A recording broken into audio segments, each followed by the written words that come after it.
اللہ من الشیطان الرجیم بسم اللہ الرحمن الرحیم وجعلت فیہ لیلۃ القدر وجعلتها خیرا من الف شہر۔ ناظرین محترم، دوسرا حصہ شب قدر کے حوالے سے آپ مومنین کی خدمت میں ہے۔ ہم 5 اصول کے متعلق بات کر رہے تھے کہ اعمال شب قدر میں داخل ہونے سے پہلے ہمیں معرفت ہو کہ ہم کس کتاب کو اٹھا رہے ہیں اور کس کتاب کا واسطہ ہم اللہ کو دے رہے ہیں، اور کتاب کو سر پہ رکھ کے بک یا اللہ بک یا اللہ یہ 10 مرتبہ ہم کہتے ہیں۔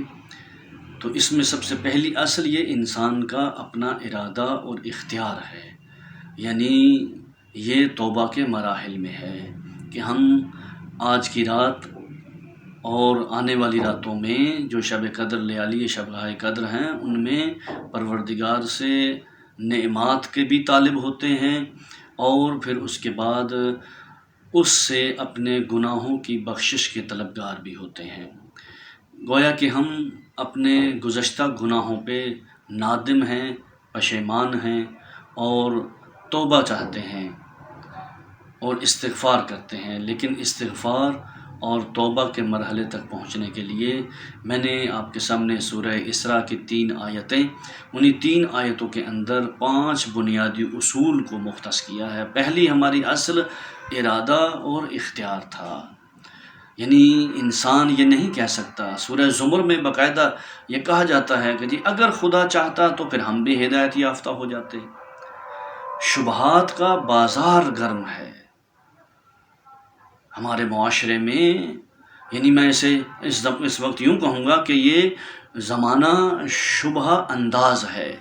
ایسے شبہات پیش کیے جاتے ہیں کہ انسان اپنے گناہوں کی طرف متوجہ نہیں ہوتا اور کہتا ہے کہ میں جو کر رہا ہوں اس میں تو خالق کی مرضی ہے، میں مجبور محض ہوں، در حالانکہ ایسا نہیں ہے۔ ہم دیکھتے ہیں ہمارے علماء متقدمین جیسے حضرت آیت اللہ بہاؤالدینی، آیت اللہ تقی بہجت نور اللہ مرکزہ، اور پھر دوسرے جو علماء ہیں ہمارے کاشف الغطاء، یہ اپنی آخری عمر میں یہ کہتے ہیں کہ مکروہ تک کے بھی مرتکب نہیں ہوئے۔ میں بلا فاصلہ دوسری اصل جس کو میں نام دیتا ہوں اپنے اعتبار سے، میں نے کہا یہ میرا ذوق ہے، آپ اس کا کوئی بھی نام رکھ سکتے ہیں، اس کے حوالے سے پہلی اصل کی میں نے آیت تلاوت کی تھی وَكُلَّ إِنسَانٍ أَلْزَمْنَاهُ فِي طَائِرَهُ فِي عُنُقِهِ، اور دوسری اصل ہے وَنُخْرِجُ لَهُ يَوْمَ الْقِيَامَةِ كِتَابًا يَلْقَاهُ مَنْشُورًا اقرأ كِتَابَكَ كَفَى بِنَفْسِكَ الْيَوْمَ عَلَيْكَ حَسِيبًا۔ دوبارہ اس کی تلاوت فرما دوں وَنَخْرُجُ لَهُ يَوْمَ الْقِيَامَةِ كِتَابًا يَلْقَاهُ مَنْشُورًا اقرأ كِتَابَكَ كَفَى بِنَفْسِكَ الْيَوْمَ عَلَيْكَ حَسِيبًا۔ آخری اس سے سمجھ جائیں آپ کے حساب ہے، حساب رسی ہے۔ میں نے اس کا نام اصل رکھا ہے کہ انسان اپنا محاسبہ کرے، اپنے محاسبے کو۔ اگر وہ محاسبہ نہیں کرتا، روز قیامت اس کی فائل اس انسان کے ہاتھوں میں دے دی جائے گی، اس کے ہاتھوں میں فائل دی جائے گی، اور پھر وہ کتاب کھلی کتاب ہے، اس سے انکار نہیں ہو سکتا۔ قبل اس کے کہ وہ فائل ہمارے ہاتھوں میں آئے اور وہ وقت آ جائے کہ وہ پروندہ، وہ فائل، وہ فرشتے ہمارے ہاتھوں میں تھما دیں اور وہ کھلی کتاب کی طرح ہو، وہاں تو کسی بھی حساب کرنے والے کی ضرورت نہیں ہے، وہاں تو ہاتھ کلام کریں گے، وہاں تو پاؤں کلام کریں گے۔ اعضاء اليوم نختم على افواہہم وتکلمنا ایدیہم وتشہد ارجلہم بما كانوا یکسبون۔ سورہ یاسین کی اس آیت کو اگر آپ دیکھیں، الیوم نختم علی افواہہم، منہ بند، فائل کھلی ہے، انکار نہیں ہو سکتا۔ یہ ایسے ہی ہے جیسے میں گفتگو کر رہا ہوں اور کل کو کوئی مجھے آ کے کہے کہ مولانا صاحب آپ نے اپنی گفتگو میں یہ کہا ہے، تو میں کہوں جی کہ جی میں نے تو نہیں کہا، تو وہ ویڈیو نکال کے میرے سامنے رکھے موبائل کہ جناب یہ آپ نے کہا ہے، جائے انکار نہیں ہے۔ تو وہ دن، اس دن کو میں کہتا ہوں اصل حساب رسی۔ وہ وقت آنے سے پہلے دنیا میں ہی انسان اپنا محاسبہ کر لے۔ اور مولا فرماتے ہیں کہ گھاٹے میں ہے وہ انسان کہ جس کا آج کے دن کل کے دن کی نسبت زیادہ خسارے میں ہو، وہ انسان نقصان میں ہے۔ یہ ایک اصل، میں اس میں زیادہ نہیں جانا چاہتا گہرائی میں، ورنہ تو کلام اللہ ہے، بہت سارے مفاہیم ہیں۔ تو آپ یہ ایسے ہی سمجھیے، یہ مثال ایسی ہے جیسے میں نے دی ہے کہ ایک فلم ہے جو چل رہی ہے، وہ اس وقت نخر جو جب دی جائے گی، کتاب ہاتھ میں دی جائے گی، اقرا، آپ پڑھیں آپ اس کتاب کو، آپ کے نفس پر، آپ کا نفس جو ہے وہ حساب ہے، کسی ضرورت نہیں ہے کسی حساب دینے والے کی، کوئی اور حساب لینے والے کی ضرورت نہیں ہے۔ کفا بنفسک الیوم علیک حسیبا، حساب کرنے والا صرف آپ کا نفس ہوگا۔ وہ ایسی فلم ہے جو چلتی رہے گی۔ اور اس کے بعد تیسری اصل اس قرآن مجید کی آیات کو اگر دیکھیں آپ تو تیسری ہے من اہتدی فإنما یہتدی لنفسہ ومن ضل فإنما یضل علیہا۔ یہاں پر بھی ہم اس اصل کا نام میں نے رکھا ہے اصل تغییر۔ انسان اپنے اندر اگر ایک زندگی وہ ایسے کاموں میں مشغول رہا ہے جو معصیت پروردگار تھی، تو وہ اپنی اس زندگی کو تبدیل کر سکتا ہے، اصل تغییر ہے۔ فضیل نامی ایک ڈاکو گزرا ہے، اور تقریباً امام جعفر صادق علیہ السلام کے زمانے سے اور امام موسیٰ کاظم کا زمانہ اس نے درک کیا ہے۔ فضیل جسے قطاع الطریق کہا جاتا تھا، راہزن تھا، یہ ڈاکو تھا، یہ قافلوں کو لوٹ لیتا تھا۔ یہ اصل تغییر یعنی انسان متغیر ہوتا ہے، کوئی ایسا حادثہ رونما ہوتا ہے کہ جو اس کی زندگی کو یکسر بدل دیتا ہے، تبدیل کر دیتا ہے وہ اس انسان کو۔ یہ فضیل امام کے محفل میں آتا ہے، اور ایک وقت وہ آیا کہ یہ امام سے روایتوں کو نقل کرنے لگا۔ یعنی جب امام کے موعظات کو یہ سنتا تھا تو پھر اس کے اندر تبدیلی واقع ہوئی۔ اور پھر ایک رات ایک کارواں جب گزر رہا تھا تو اس علاقے سے گزرنے سے پہلے وہ رک گیا، سرخس کا علاقہ، وہاں رک گیا۔ کاروان کہتا ہے یہ بھی اپنے گاؤں سے نکل کر وہاں کاروان کے پاس پہنچ گیا۔ اب کارواں والے آپس میں بحث کر رہے ہیں کہ کیا ہم رات یہاں گزاریں یا پھر گزر جائیں، اپنا ساز و سامان لے کر یہاں سے گزر جائیں۔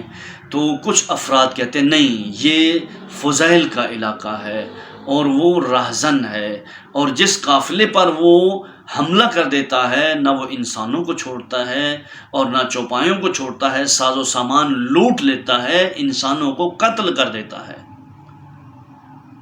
اب آپ دیکھیے یہ انہی کے درمیان بیٹھا ہوا ہے، اور لوگ قافلے کے جو افراد ہیں بحث کر رہے ہیں کہ یکدم یہ کھڑا ہوتا ہے اور کھڑا ہو کے کہتا ہے آپ کو پریشانی کی ضرورت نہیں ہے، آپ جا سکتے ہیں۔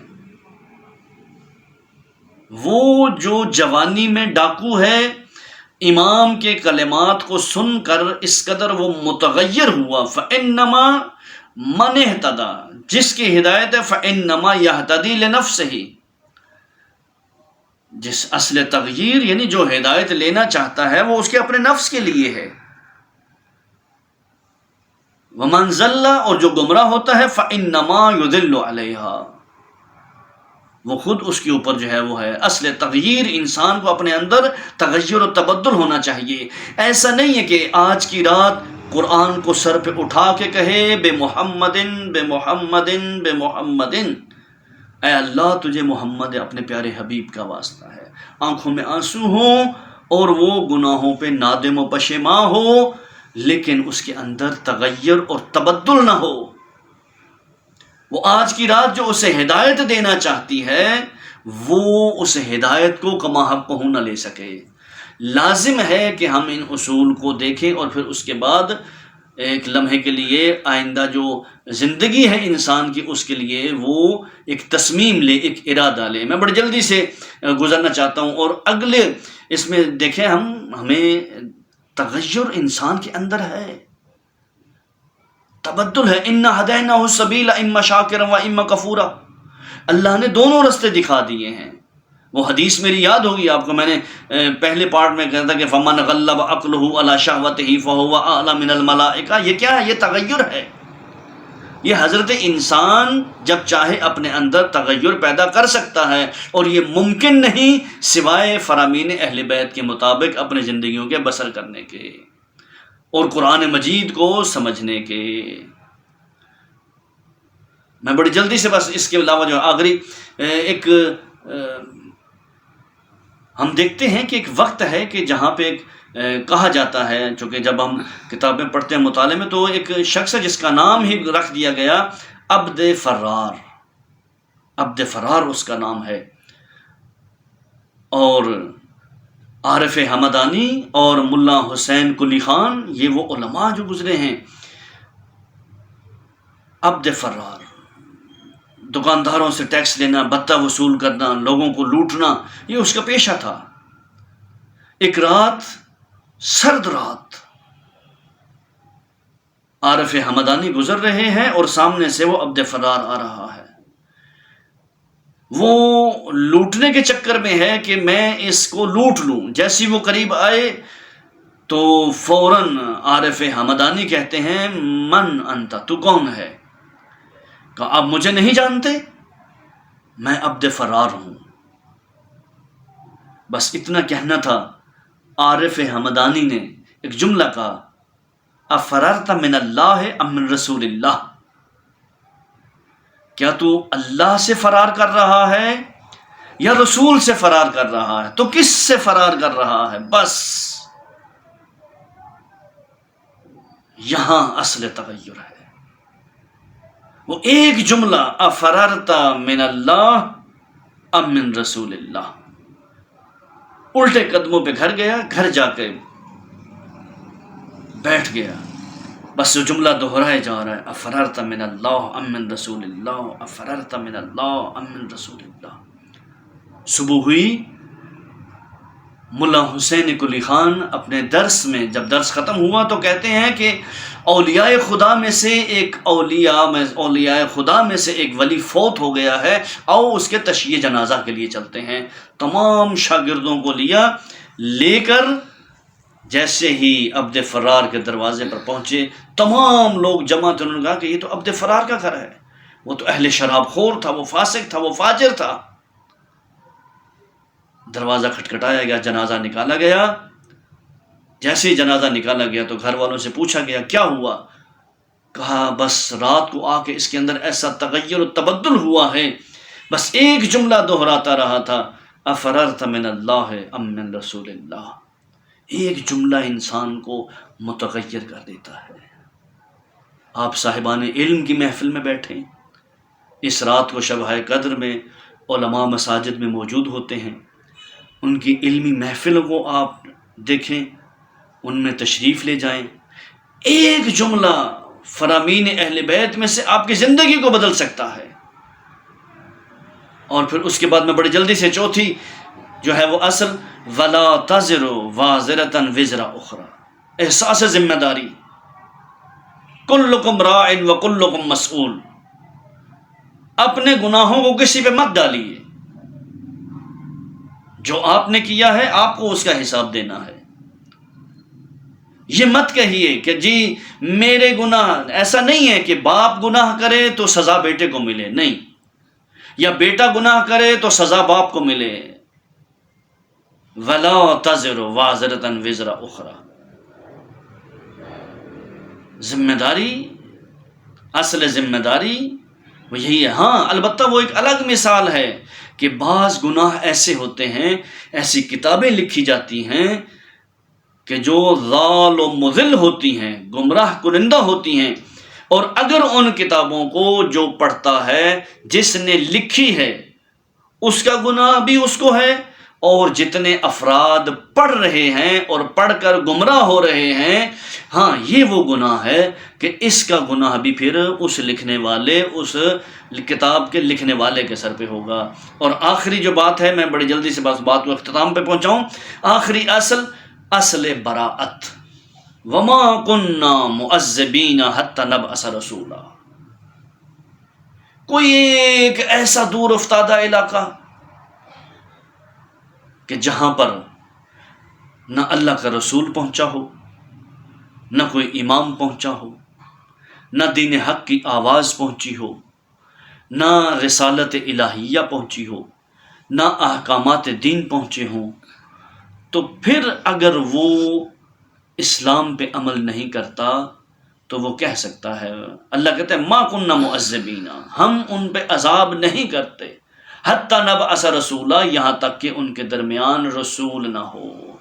جب تک رسول نہ ہو اس وقت تک، یعنی رسالت الہیہ، وہ تمام احکام اس تک پہنچے ہوں اور پھر وہ عمل نہ کرے، پھر اصل براءت نہیں ہے۔ یہ وہ عزیزان و تمام مراحل ہیں۔ اگر آپ قرآن کو اپنے سر پہ رکھنے سے پہلے ان تمام مراحل کو جو میں نے آپ کے گوش گزار کیے ہیں ایک لمحے کے لیے مرور کر لیں اور اس کو دیکھ لیں، اصل ارادہ و اختیار، اصل حساب رسی، اصل تغیر، اصل ذمہ داری اور اصل براءت، یہ وہ ہیں جو توبہ کا مقدمہ ہیں۔ دعا گو ہوں پروردگار کی بارگاہ میں بطفیل چہاردہ معصومین علیہم السلام، اور بالخصوص چونکہ شب شہادت علی ابن ابی طالب ہے، اس شب کی نسبت سے بس یوں کہوں گا کہ یہ جو آج کی رات گزر رہی ہے یہ علی کی بیٹیوں کے لیے بڑی مشکل رات ہے۔ حکیم نے صرف اتنا کہا کہ اے حسن، آپ کے بابا کے زخم کو ٹھیک کرنے کے لیے دودھ چاہیے۔ حسن مجتبیٰ گھر سے باہر نکلتے ہیں، دیکھتے ہیں کہ گھر کے باہر گلی میں کوفے کے یتیم اپنے ہاتھوں میں جام اٹھائے ہوئے ہیں، پیالے اٹھائے ہوئے دودھ سے بھرے ہوئے ہیں، یعنی وہ سمجھ رہے ہیں کہ یہ وہ ہستی ہے کہ اگر یہ نہ رہی تو ہم یتیم ہو جائیں گے۔ اپنے والدین کے گزرنے کے بعد انہیں یتیمی کا احساس نہیں ہوا تو صرف اور صرف ذات علی ابن ابی طالب کے صدقے میں۔ ہم بھی علوی ہیں، ہم بھی کہتے ہیں مولائی ہیں، بس میں یہ کہوں گا کہ ان کی سنت پہ عمل کرتے ہوئے اپنے اطراف میں دیکھیے، نظر کیجئے کہ اگر آپ کو کچھ نظر آتا ہے تو پھر سنت علویہ پہ عمل کرتے ہوئے، اس لیے کہ مجھے وہ یاد آتا ہے وہ وقت کہ جب حسن مجتبیٰ گزر رہے تھے، تیسرے دن جب مولا کی قبر پہ گئے تو واپسی پہ ایک نابینا بیٹھا ہوا ہے جو یاد کر رہا ہے کہ میرا دوست کیوں نہیں آیا، آج میرا دوست کیوں نہیں آیا۔ مولا فرماتے ہیں کیا ہوا؟ کہا بس میرا دوست تھا ایک جو میرے لیے کھانا لے کے آتا تھا، میرے لیے کھانا لاتا تھا۔ کہا تم اس کو جانتے ہو؟ کہا میں نہیں جانتا، بس اتنا کہتا تھا فقیر جلس فقیر، مسکین جلس مسکین، ایک فقیر کے پاس بیٹھا ہے، ایک مسکین کے پاس بیٹھا ہے۔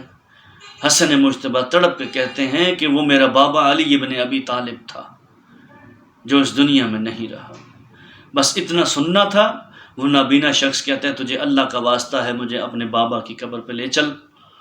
وہ قبر پہ جا کے کہتا ہے یا اللہ میری آنکھیں نہیں ہیں، جب میرا مولا جب اس دنیا میں نہیں رہا تو مجھے اپنی بارگاہ میں بلا لے۔ ایک چیخ ماری اور وہ دنیا سے رخصت ہو گیا۔ تو بس عزیزان گرامی ایک مختصر سا پیغام دینا چاہوں گا، ان ایام شہادت میں آپ مولا کا غم تو مناتے ہیں، مولا کی سنت پہ بھی عمل کیجئے۔ کوفہ کے یتیموں کو مولا کی شہادت کے بعد پتہ چلا تھا کہ ہمیں جو کھانا دیتے تھے وہ چلے گئے ہیں، تو آپ سنت علویہ سمجھ کر اپنے اطراف میں دیکھیے، اگر کوئی ایسا نظر آتا ہے تو سنت علوی پہ ضرور عمل کیجئے۔ دعا کرتا ہوں کریم پروردگار اس شب کے صدقے میں ہم سب کے گناہان کبیرہ و صغیرہ کو معاف فرمائے اور ہمیں صحیح معنوں میں فرامین اہل بیت کو سمجھنے اور اس پہ عمل کرنے کی توفیق عطا فرمائے۔ آپ تمام عزاداروں کی خدمت میں شہادت امیر کائنات مولا متقیان کی تسلیت عرض کرتا ہوں۔ والسلام علیکم ورحمۃ اللہ وبرکاتہ۔